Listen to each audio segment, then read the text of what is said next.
Hi everybody. In this video, I am going to show you how to limit your search results to within 5 years so that you can research more efficiently. I'm working with the Opposing Viewpoints database and I'm in the juvenile justice system issue. Now I've already read the overview right here, so I don't need to go back and read more. I have a pretty good idea of what I want to write about because I found the information about the Eighth Amendment and juvenile sentencing to be really interesting. What I do need is to get some more resources to support whatever claim I decide to make. So in Opposing Viewpoints, I noticed that if I scroll down from the issue page, there's a gray box. And the gray box tells me that on this page, we have the following resources for you. And if you want to know how many of each resource, look in the parentheses to find out. I like the idea that they've got some infographics and images and stats and videos for me, but I know that I may want to start with academic journals because I'm required to use 2 in my final paper. I realize I can get to this list of 91 journals by selecting this or by selecting this. I'm going to go ahead and take a look at this. Now, I really don't have time to read 91 academic journal titles, much less 91 academic journals. So I remember that my professor said I should limit my research to within the past 5 years. Every database has a limiter feature or a filter feature, and in Opposing Viewpoints, it's over here on my right. So I want to limit it by publication date. I'm going to go into the custom date range and I'm going to type today's date with the year 2020. And then I'm going to type today's date with the current year. So I want to limit my academic journals to publication dates between 2020 and 2025. I go ahead and apply that, and I will move from 91 academic journals to 19, much more manageable and efficient. I note that if I decide I want to change my filter, I can come over here and deselect this and start again. Now, knowing that I want to look for something that says sentencing or Eighth Amendment, I can just scan these titles of the journals. So as I go through these, I don't see anything that says sentencing yet or Eighth Amendment. So don't feel that this is not worth it. Just keep reading. They're only 19. And there we go. Youth Always Matters, replacing Eighth Amendment pseudoscience with an age-based ban on juvenile LWOP.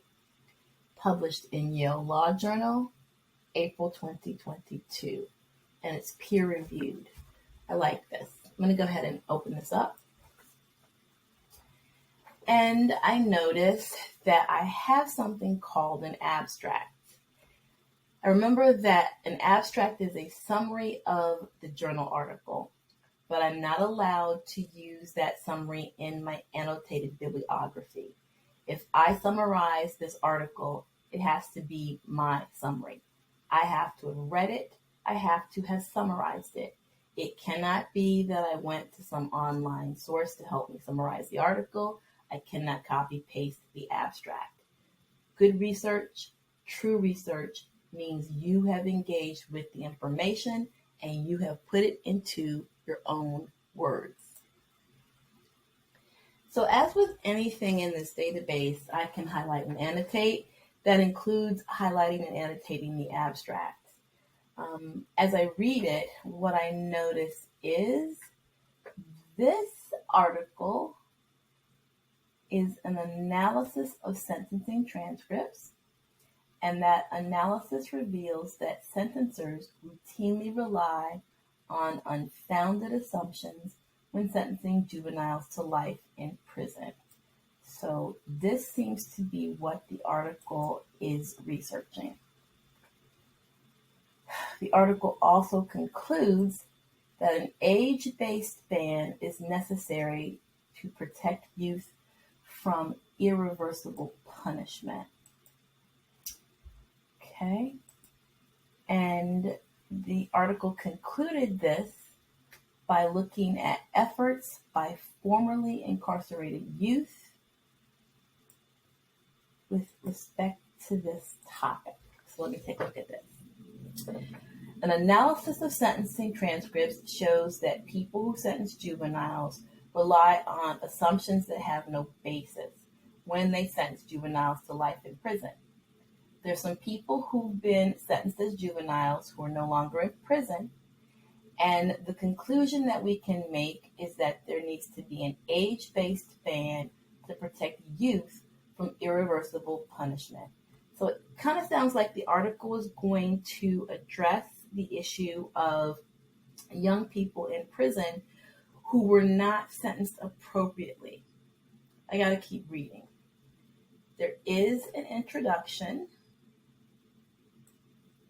and there are things in addition in the table of contents. So it's a little bit weird looking. I'm going to go ahead and highlight the contents. And there's going to be an introduction. There's going to be intra-childhood classifications and a child study movement section. And I realized that these right here are page numbers. So if I were to look at this article in print, this would be the page number. And that's important with respect to me citing this article. Maybe, maybe not. We'll have to see how this works. So I'm going to scroll down. Let's see if there's a page number here. So there's not a page number for the intro here. If I cite this, I'm going to cite to this article online. I probably won't be able to cite to the page number.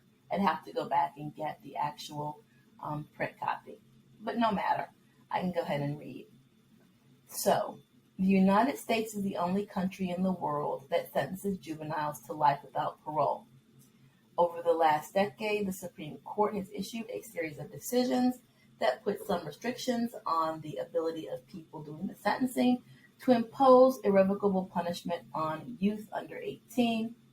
However, the Supreme Court has yet to find that all sentences of LWOP violate the Eighth Amendment. That sounds really important.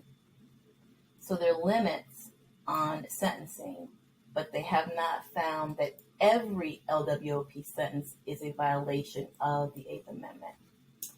So, requiring sentencers to identify and separate children eligible for irrevocable punishment perpetuates pseudoscientific assumptions about a young person's capacity to change.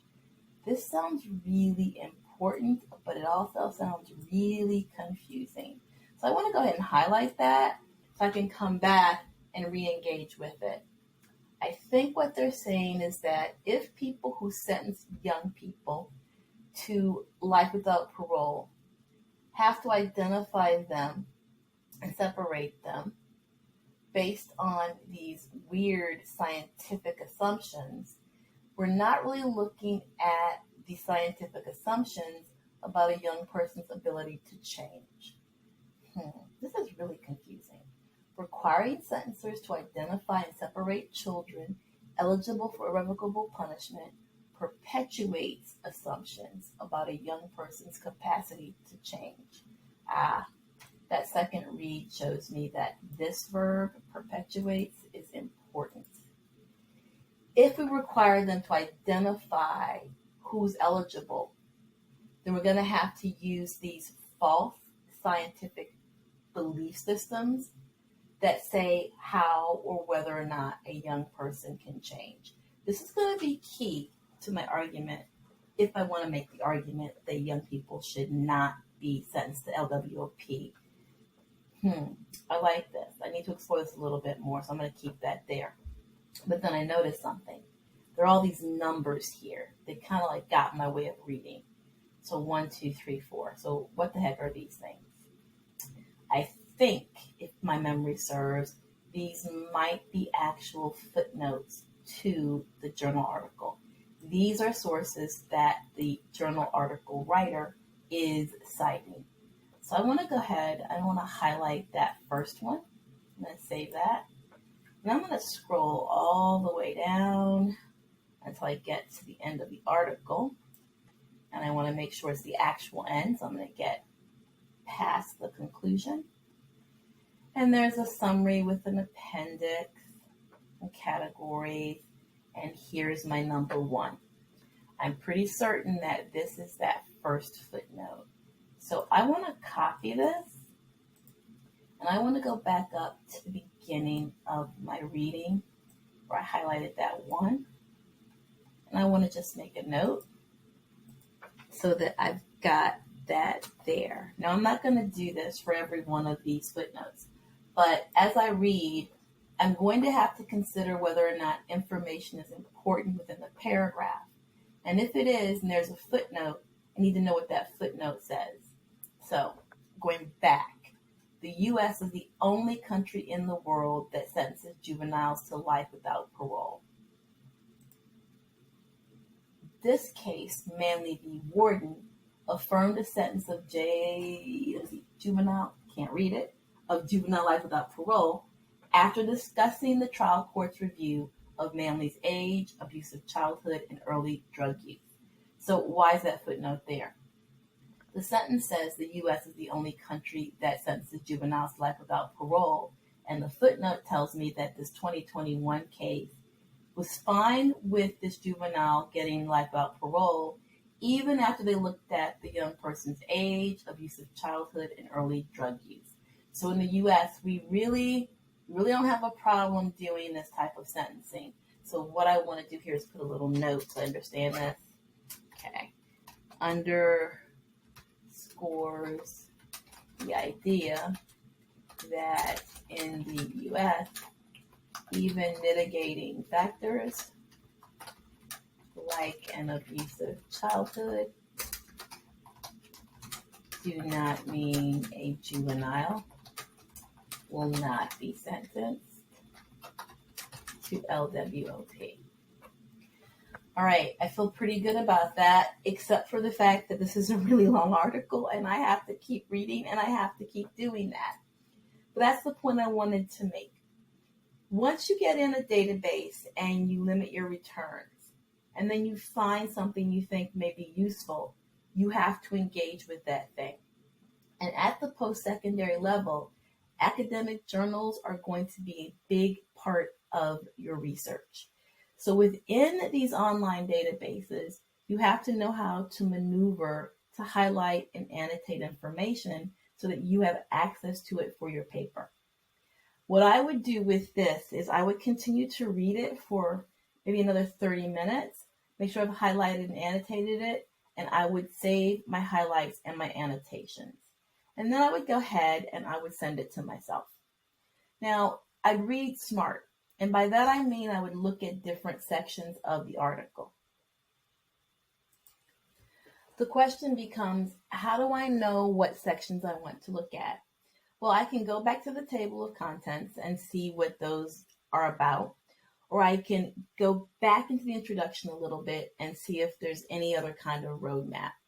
Good journal writers, and pretty much all of them are good, they're in the databases, will write in a format that's easy for you to follow, even if the content may be difficult to access. So I'm going to scroll down, and I note that the writer says they summarized recent court decisions, and that's providing context for a point they're trying to make, which is a summary of recent decisions provides context for the note's conclusion that the U.S. should join other nations and ban sentences of life without parole for all juveniles. So should, I've got this modal here. They are making an assertion. So let me get out of that for a second. Sorry that I threw my blue in there. I didn't mean to do that. I wanted to make sure that my blue was on the should. So just bear with me for a second. See if I can make it yellow again. And see if I can make my should blue. There you go. Ah, crud. Well, apparently I can't. We'll leave it all blue. And I only said crud, so I'm okay with that. In any case, this note is providing context for the conclusion that the U.S. should join other nations and ban sentences to life without parole for all juveniles. So this person doesn't want that to be a sentence. The person then goes through and they're looking at the Miller v. Alabama case and the Montgomery v. Louisiana case. So I can read some more of that. As I scroll down, I notice the author of the journal article is keeping this current with a review of a 2021 case. And then I scroll down and I read that the note also places Jones into context by examining how pseudoscientific definitions of youth evolve from racist theories and persist in the court's incomplete ban on these juvenile sentences. So this person's not playing. This person is making the claim that a lot of the reasons for the LWOP sentencing are based in racial issues. So a lot of the sentencing is based on, let's say, antiquated, which means old, outdated notions of youth and racial definitions. That's not really, written very well, but I know what I'm talking about, and that's what my notes have to do. Make sure that I know what I'm talking about. All right, this is good. Now the person tells me that part 2 of this article will discuss the Supreme Court's recent efforts to provide youth with categorical protection based on their chronological age. Oh, I love it. Earlier when I was reading, I read the word categorical. Now I understand the word categorical better because it's here in context. So the Supreme Court is trying to provide us, at some point I'll actually get this highlighted. I think the computer's tired of doing these videos, but whatever. I'm having fun. So the Supreme Court's recent efforts to provide youth with categorical protection based on a young person's chronological age. So there is apparently some attempt, per this article, on the part of the Supreme Court to provide protection for some young people, if they're really young, I guess. So I like that. Part 2 is about that. And then part 3 suggests strategies to overcome the inadequacy of the existing protections and argues that an age-based ban on LWOP is necessary to prevent discrimination from infecting a sentencer's discretion. All right, I really like this. I said a few minutes ago I was going to read smarter, and I love it. I get the sense now that I understand the article. It's hard to read, it's challenging, but the person is looking at the legal decisions out there by the Supreme Court. The person is looking at sentencing that used to be based in racial disparity, I think. And the person is going to actually come to the conclusion that there are not enough protections for people based on their age to be sentenced fairly. So they're going to suggest ways to overcome that. I'm not really certain if I agree or disagree with this position, but I do know this article is going to be useful for my research. So the last thing I'm going to do is send this to myself with my annotations, and then I'm going to take a break, give myself a pat on the back for getting through this, and continue to do my research tomorrow or the next day, because now I feel that I've got the tools to do some pretty good research.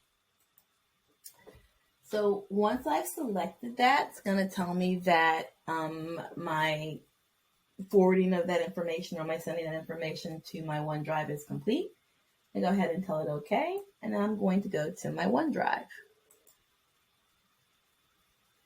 And once I do, I'll find that my Gale and Context Opposing Viewpoints folder is still there from the day before. I open it up. My file that I had read from the overview is there, but I also have my academic journal. So I'm going to go ahead and open that up. And when I do, I see that my article is here, the abstract is there, and I also have my highlights. And again, I will have my annotations at the bottom. Now it's a journal article, so this is probably going to be really long.